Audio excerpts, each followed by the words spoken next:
The suitcases sat on my driveway like tombstones, marking the end of something I thought was permanent.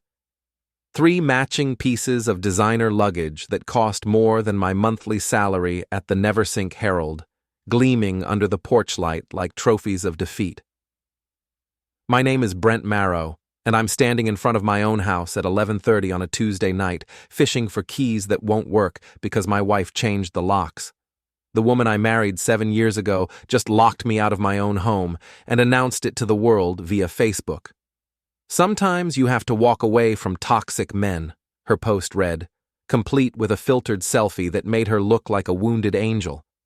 43 likes already, including one from my own mother. I pulled out my phone and did something that felt both petty and liberating. I liked her post. Then I commented, "I agree." The irony wasn't lost on me. Liora Selrick, she kept her maiden name because it sounded more influencer-friendly, had just handed me the perfect opening move in a game she didn't even know we were playing. I walked back to my car, a 10-year-old Honda that Liora constantly complained about, and drove 3 blocks to the 7-Eleven. While sitting in the parking lot under fluorescent lights that made everything look sickly, I took a photo of those suitcases and posted it with the caption, "Start walking." My phone buzzed immediately. Text from Liora. "You're being childish." I typed back, "You're being homeless." The beauty of small-town drama is that everyone's watching, everyone's talking, and everyone's taking sides before they even know what the fight is about. Neversink, New York, population 12,000, thrives on gossip like a plant thrives on sunlight. And Liora, with her fitness coaching business and her carefully curated social media presence, had just given me the perfect stage for what was about to become her very public downfall. I drove home and found Mrs. Miriam Kowalski, my 73-year-old neighbor, standing on her porch in a bathrobe, phone in hand. "Evening, Miriam," I called out, getting out of my car with deliberate casualness. "Oh, Brent, honey, I heard the commotion. Are you okay?" Miriam had lived on Maple Street for 40 years and knew everything about everyone. She was also the unofficial town crier, spreading news faster than any social media platform. "Just a little spring cleaning," I said, walking up to the suitcases. Liora decided she needed some fresh air. I picked up the first suitcase, the heaviest one, and carried it to the curb. Then the second. Then the third. Each movement was deliberate, visible, and absolutely guaranteed to be reported throughout the neighborhood by morning. "Should I call someone?" Miriam asked, though she was already filming with her phone. "No need," I replied, "just documenting some personal property that needs to find a new home." Back inside my house, not our house anymore, I made myself a sandwich and opened Liora's laptop, which she'd conveniently left behind in her dramatic exit. The password was still Fitness Queen 2023, because Liora changed her passwords like she changed her workout routines, predictably and with great fanfare. What I found in her messages made my sandwich taste like cardboard.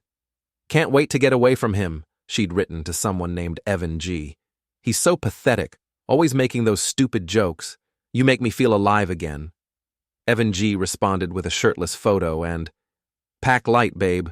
We'll buy you new everything." I scrolled through weeks of messages, each one a small knife twist. They'd been planning this for months. The gym membership she'd insisted we couldn't afford. She'd been meeting him there. The girls' nights that became more frequent. Dates with Evan G. The sudden interest in finding herself. She'd found herself, all right, wrapped around some muscle-bound real estate developer with more money than sense. But here's the thing about being underestimated your entire life. You learn to pay attention. You learn to listen. And you learn that information is the most powerful weapon you can wield. I took screenshots of everything, every message, every photo, every plan they'd made. Then I created a folder on my desktop labeled New Chapter and started organizing my evidence. By 2 a.m, I had a complete dossier of my wife's affair, including photos of her and Evan G. at restaurants I couldn't afford, hotels I'd never seen, and vacation spots she'd told me were business trips for her fitness coaching. I also found something else. Evan G's full name was Evan Greer, and he owned Greer Development, the company that had been buying up properties around Neversink for the past 2 years. The same company that had tried to buy the building where the Herald was located. The same company that had been pushing longtime residents out of their homes with aggressive buyout offers. This wasn't just about a cheating wife anymore. This was about a man who made his living destroying communities, and he'd picked the wrong community newspaper editor to mess with. I closed the laptop and went to bed in my own house, on my own terms, with my own plan already forming. Tomorrow, Liora would wake up expecting me to come crawling back, begging for forgiveness, promising to change.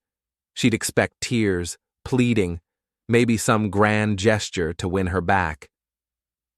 Before we dive deeper into this story, I have one small request. Please subscribe, drop a like, comment, and hit that hype button to boost this channel so more people can discover these incredible Reddit stories. Instead, she was going to get a masterclass in what happens when you underestimate the quiet guy with access to a printing press and a talent for turning personal pain into public entertainment. My phone buzzed one more time.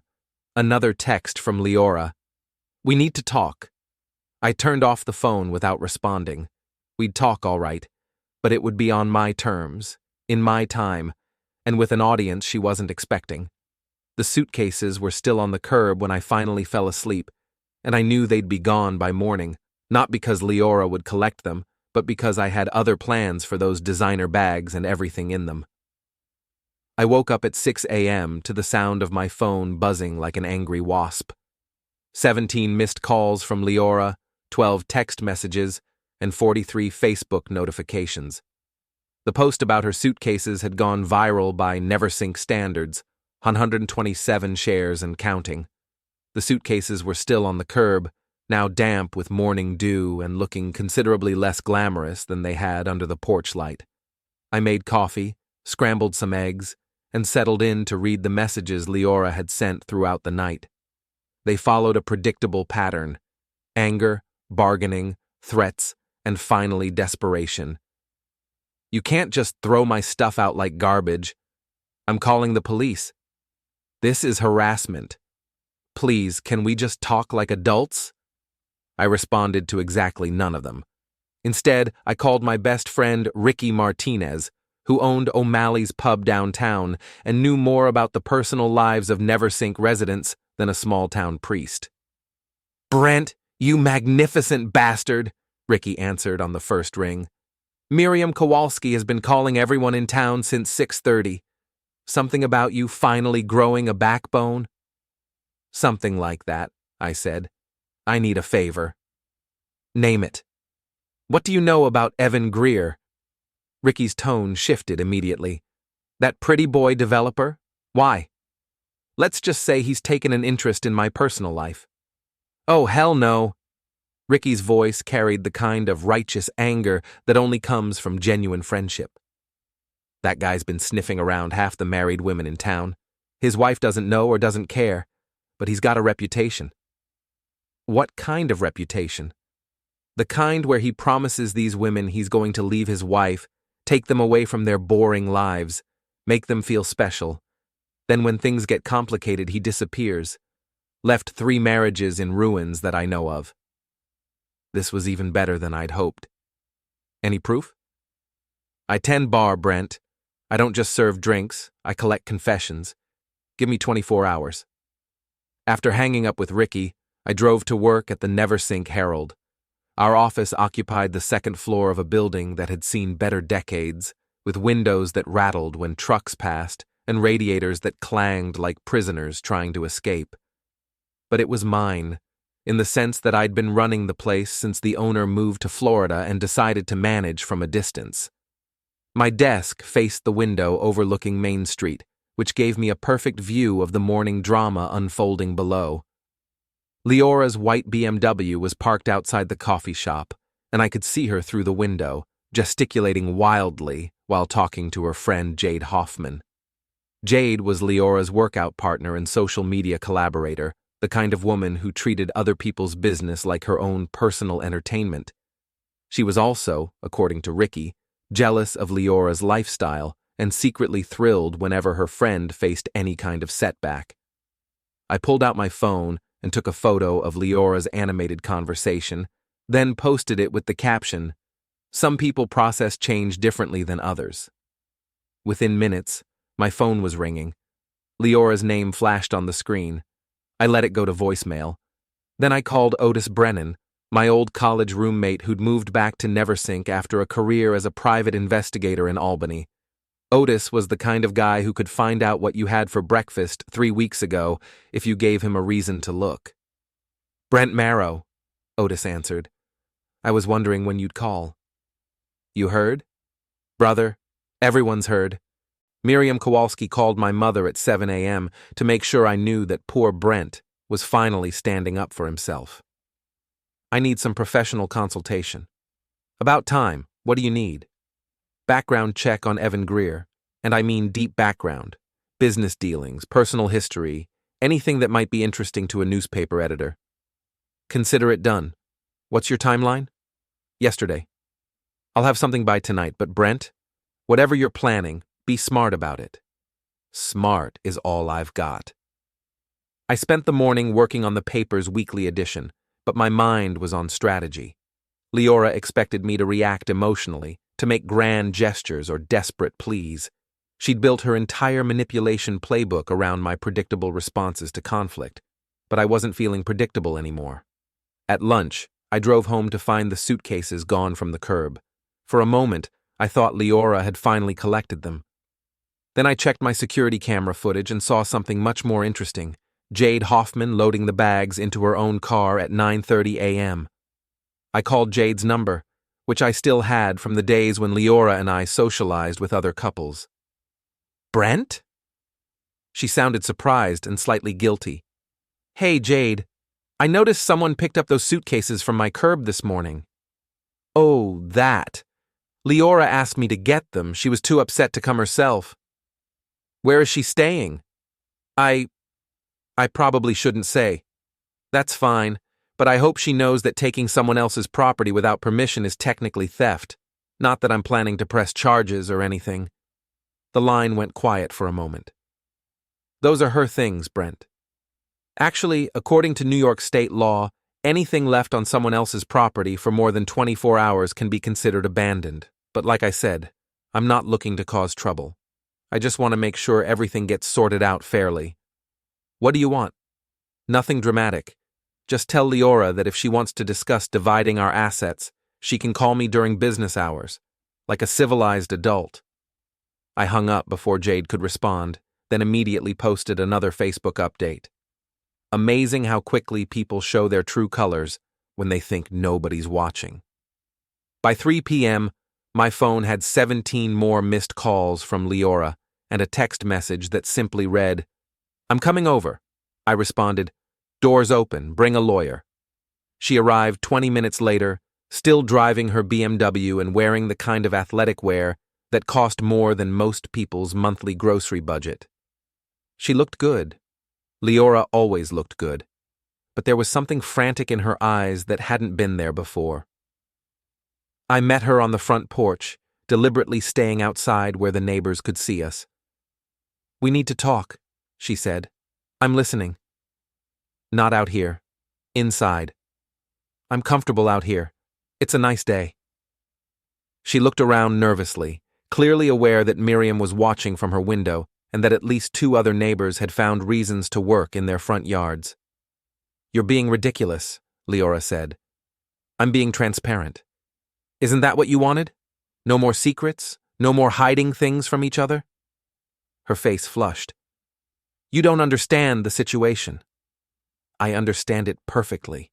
You've been having an affair with Evan Greer for months, planning to leave me, and using our joint accounts to finance your exit strategy. What part am I missing?" The color drained from her face. "How did you—" "Liora, you left your laptop open with all your passwords saved. Did you really think I wouldn't notice?" She looked around again, realizing that our conversation was becoming public entertainment. Can we please discuss this inside? No. If you want to air our personal business on social media, then we can discuss it in person where everyone can hear. What did you want to talk about? I want my things back. Which things? The suitcases you abandoned on my property. Jade already picked those up. My jewelry, my clothes, my equipment. Your jewelry is in the safe, which requires both our signatures to open. Your clothes are in the closet where you left them. Your equipment is in the garage, same as always. So I can come get them? Of course. Bring boxes, and a truck, and maybe some friends to help you carry everything, since you'll be taking it all at once. What do you mean, all at once? I mean, I'm not running a storage facility, Liora. You made your choice. Now you get to live with it. She stared at me for a long moment, and I could see her trying to figure out what had changed. The old Brent would have been crying by now, begging her to reconsider, promising to change whatever she wanted changed. The new Brent was enjoying the show. I'll be back tomorrow with a truck, she said finally. Looking forward to it. She walked back to her car, and I waved goodbye like we'd just had a pleasant conversation about the weather. As soon as she drove away, I went inside and called Otis. Please tell me you have something, I said. Brother, do I ever. Evan Greer isn't just a serial cheater. He's also leveraged up to his eyeballs, behind on his property taxes, and currently being investigated by the state for some questionable land deals. Want to guess who's been helping him hide assets? His girlfriend? His girlfriends. Plural. Your wife isn't the only one he's been promising a new life to. I smiled for the first time in weeks. Send me everything. Already in your email. And Brent, this guy's going down whether you help or not. The state investigation is serious. Good to know, but I'm not interested in justice. I'm interested in revenge. Even better. What do you need me to do? Nothing yet, but stay close to your phone. I spent the evening reading through Otis's research and planning Liora's going-away party. By the time I went to bed, I had a strategy that would make her wish she'd never heard of social media. And tomorrow, when she came back for her things, the real show would begin. Liora arrived the next morning with a U-Haul truck, Jade, and two guys I didn't recognize, probably friends of Evan's, based on their identical gym-sculpted physiques and vacant expressions. I watched from my kitchen window as they assembled on the driveway like a moving crew preparing for battle. I'd been awake since 5 a.m., making my own preparations. Every piece of Liora's clothing was neatly folded and packed in boxes labeled with her name. Her jewelry was organized in a single case. Her fitness equipment was cleaned and arranged by the garage door. Her books, decorations, and personal items were sorted and ready for transport. I'd also printed out copies of every message she'd exchanged with Evan Greer and placed them in a manila envelope marked New Chapter Documentation. When Liora knocked on the front door, I opened it with a smile that probably looked more predatory than friendly. Right on time, I said. Everything's ready to go. She looked surprised. You packed for me? I figured it would be more efficient. Plus, I wanted to make sure you got everything that belonged to you. And only what belonged to you. The distinction wasn't lost on her. What's that supposed to mean? It means the laptop stays here, since I bought it. The car stays here since it's in my name. The furniture stays here since we bought it together and you're the one leaving. That's not fair. Fair would have been having this conversation before you started planning your exit with another man.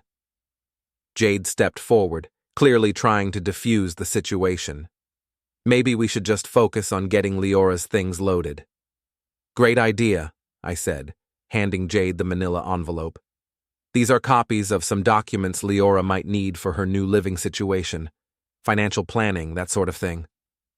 Jade took the envelope without looking inside, but I could see Liora's face go pale.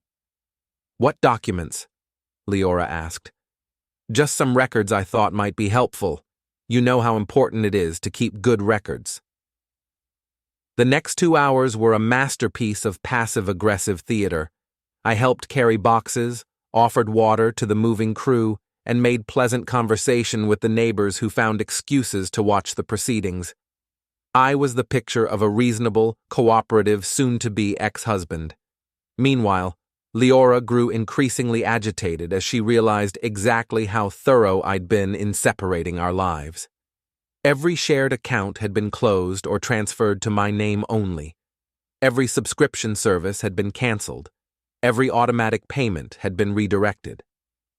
"What about my gym membership?" she asked as they loaded the last box. "I canceled it yesterday. The refund should be in your account by next week." "Brent, I need that membership. It's where I meet my clients. I'm sure Evan can help you find a new gym." The silence that followed was so complete I could hear Mrs. Kowalski's wind chimes 3 houses away. "How long have you known?" Liora asked quietly. "Long enough to document everything." "What are you going to do with those documents?" "That depends entirely on how you handle the next few weeks." She stared at me for a moment, then walked to the truck without another word. I watched them drive away, then went inside and opened my laptop. Jade had left the manila envelope on the kitchen counter. I opened it and found exactly what I'd expected. Nothing. The envelope had been empty. But now I knew that Liora was scared enough to take whatever I gave her without checking, which meant she understood exactly how much trouble she was in. My phone rang. "Ricky. Please tell me you got all of that on video," he said. "Security cameras caught everything." "Why?" "Because Jade just walked into my bar looking like she'd seen a ghost, and she's asking everyone if they know a good lawyer." "Interesting. What did you tell her?" "I told her the best lawyer in town was probably busy, since word is getting around that Evan Greer might need one too." "What kind of word?" "The kind that says the state investigation into his business dealings is about to go public. Apparently, he's been using shell companies to hide assets and avoid taxes. Some of those shell companies might have had help from people who didn't know they were breaking the law." I felt a cold satisfaction settle in my chest. How public is about to go public? Front page of next week's Herald kind of public, if a certain newspaper editor decided it was newsworthy. Hypothetically speaking, of course. Of course. I spent the afternoon writing the most carefully worded article of my career. I couldn't accuse Evan Greer of anything that wasn't already part of the public record, but I could certainly report on the state investigation and its potential impact on local property values. I could mention the shell companies and their registered addresses. I could even include a sidebar about how unsuspecting individuals might find themselves legally liable for activities they didn't fully understand. It was journalism at its finest, factual, informative, and absolutely devastating to anyone who might have been helping Evan hide money in accounts under their name. By 6 p.m., I had a draft that would end Evan Greer's career and potentially land Liora in legal trouble she'd never seen coming. My phone buzzed. Text message from an unknown number. "We need to talk. This is Evan." I stared at the message for a moment, then typed back, "I don't talk to sources until after publication." "This isn't about the newspaper. This is about your wife. My wife is your problem now. She doesn't know anything about my business dealings. Then she has nothing to worry about. I can make this worth your while." I screenshot that message and added it to my evidence folder. Then I typed, "Are you attempting to bribe a journalist?" The typing indicator appeared and disappeared several times before he responded, "I'm trying to prevent an innocent person from getting hurt." Innocent people don't help hide assets in shell companies. She didn't know what she was signing. But she signed anyway. That's going to be a problem for her. My phone rang immediately. I let it go to voicemail, then listened to Evan Greer's voice for the first time. He sounded exactly like I'd expected, smooth, confident, and increasingly desperate.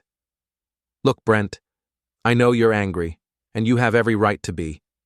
But Liora made a mistake, and she's going to pay for it for the rest of her life if this story runs. I'm the one you want to hurt, not her. Call me back, and let's work something out." I saved the voicemail, then called Otis. How quickly can you get me more information about those shell companies? I asked. What kind of information? The kind that shows exactly who signed what documents and when. Give me 2 hours. And Otis? I think I'm going to need you to be available tomorrow night. What's happening tomorrow night? Liora's going away party. She just doesn't know she's the guest of honor yet. I hung up and started making a list of everyone who needed to receive a special invitation to tomorrow's festivities. By the time I was finished, half the town would be there. The other half would wish they had been.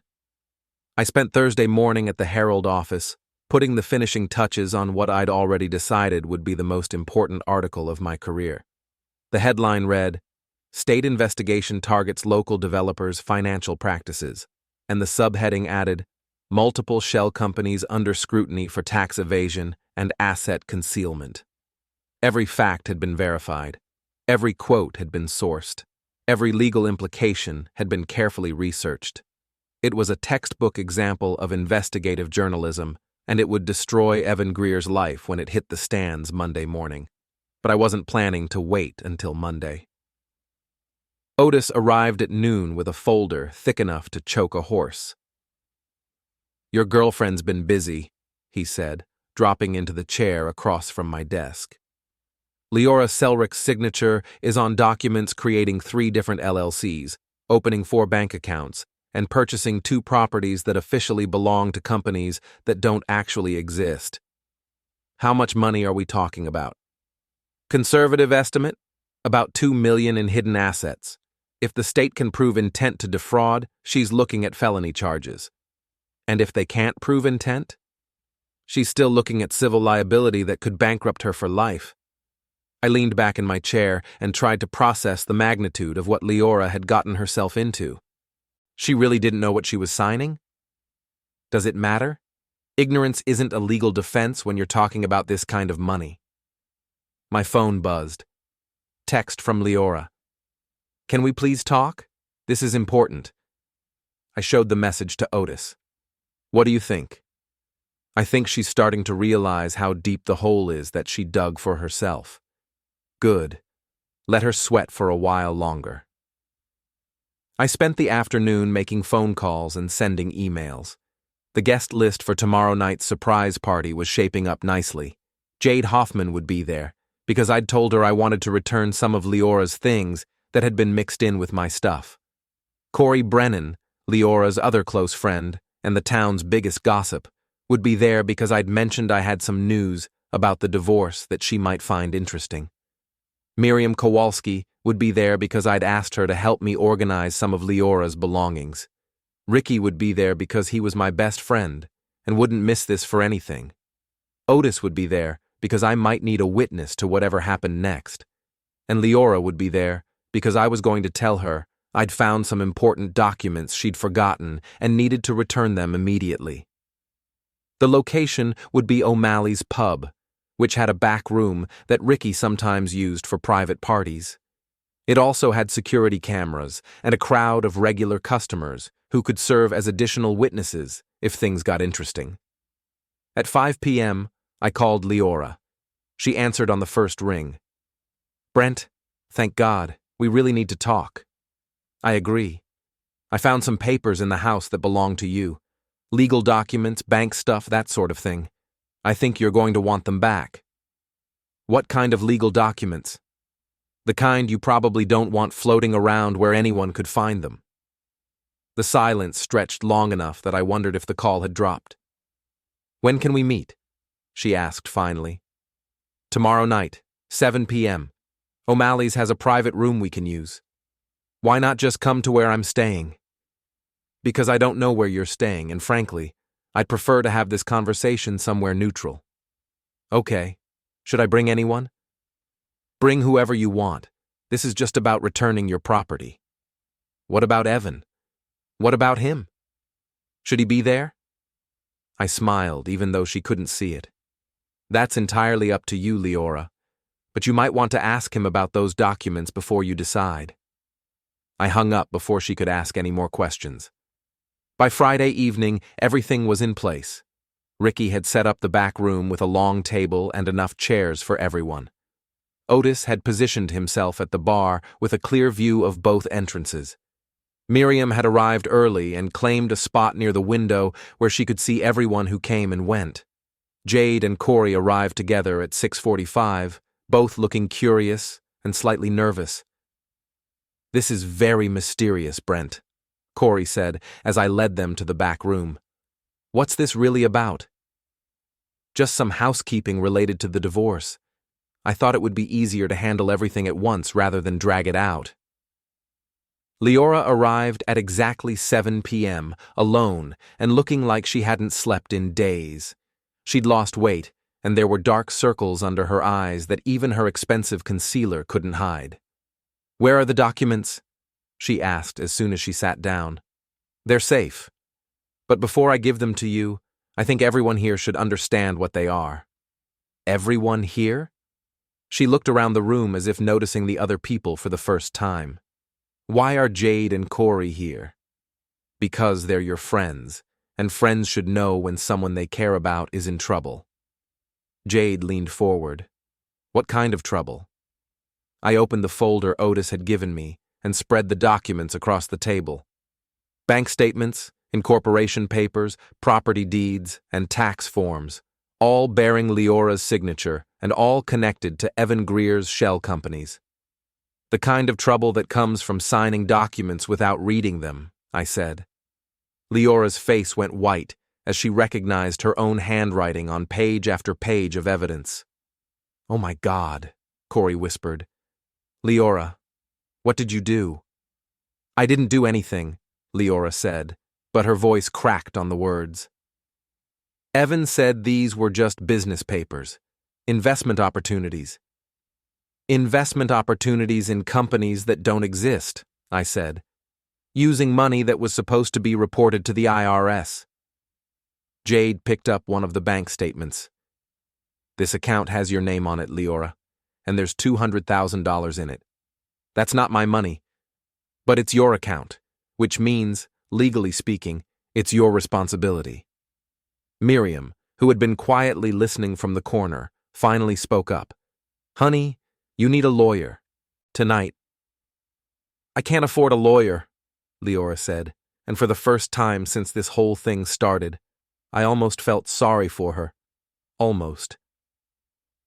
"You can't afford not to have a lawyer," Otis said, speaking for the first time since the meeting started. "The state investigation is going public Monday morning. Once that happens, every account with your name on it gets frozen pending a full audit." "How do you know about the state investigation?" I smiled. "Because I'm the one writing the story." The silence that followed was so complete I could hear the jukebox playing in the main bar. "You're going to destroy my life," Liora whispered. "No, Liora. You destroyed your own life. I'm just reporting on it." She looked around the room at faces that had gone from curious to horrified to disgusted in the span of 10 minutes. "What do you want?" she asked. "I don't want anything. This isn't about what I want anymore. This is about consequences. There has to be something, some way to fix this. The only way to fix this is to cooperate with the state investigation and hope they believe you were just a naive woman who trusted the wrong man. And if I do that, then maybe you only lose everything instead of going to prison." Corey stood up abruptly. "I can't be part of this. Liora, you need to call your family. Tonight." "My family doesn't have money for lawyers." "Then you need to find someone who does." Jade was still staring at the bank statements. "How could you be so stupid?" "I thought I was in love," Liora said, and started crying. I watched her fall apart and felt nothing but cold satisfaction. This was what justice looked like, not dramatic or violent, just the inevitable result of choices and consequences. "The documents are yours," I said, sliding the folder across the table. "What you do with them is up to you." I stood up to leave, but Liora grabbed my arm. "Please," she said, "don't publish that story. I'll do anything." "There's nothing you can do, Liora. And there's nothing I want from you except for you to understand that actions have consequences." I made a mistake. You made a series of choices, and now you get to live with them. I walked out of O'Malley's and into the cool evening air, leaving Liora to face the wreckage of her life with whatever friends she had left. The story would run Monday morning, and by Monday afternoon, everyone in Neversink would know exactly what kind of person Liora Selrick really was. But first, I had one more conversation to have with Evan Greer. Saturday morning brought the kind of crisp autumn weather that makes upstate New York feel like a postcard. I was drinking coffee on my front porch when Evan Greer's black Mercedes pulled into my driveway. He got out of the car looking like a man who'd spent the night staring at the ceiling and calculating the cost of his mistakes. His usual gym-sculpted confidence had been replaced by the desperate energy of someone running out of options. "We need to talk," he said, walking up to my porch without being invited. "I'm listening." "Not out here. I'm comfortable out here. It's a beautiful morning." He looked around nervously, clearly aware that my neighbors were already starting to take notice of his presence. "Look, I know you hate me, and you have every right to, but Liora doesn't deserve what's about to happen to her.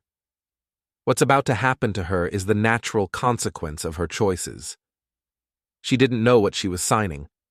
So you've said, multiple times, it doesn't change anything. I can make this worth your while." I set down my coffee cup and looked at him carefully. "Are you trying to bribe me again?"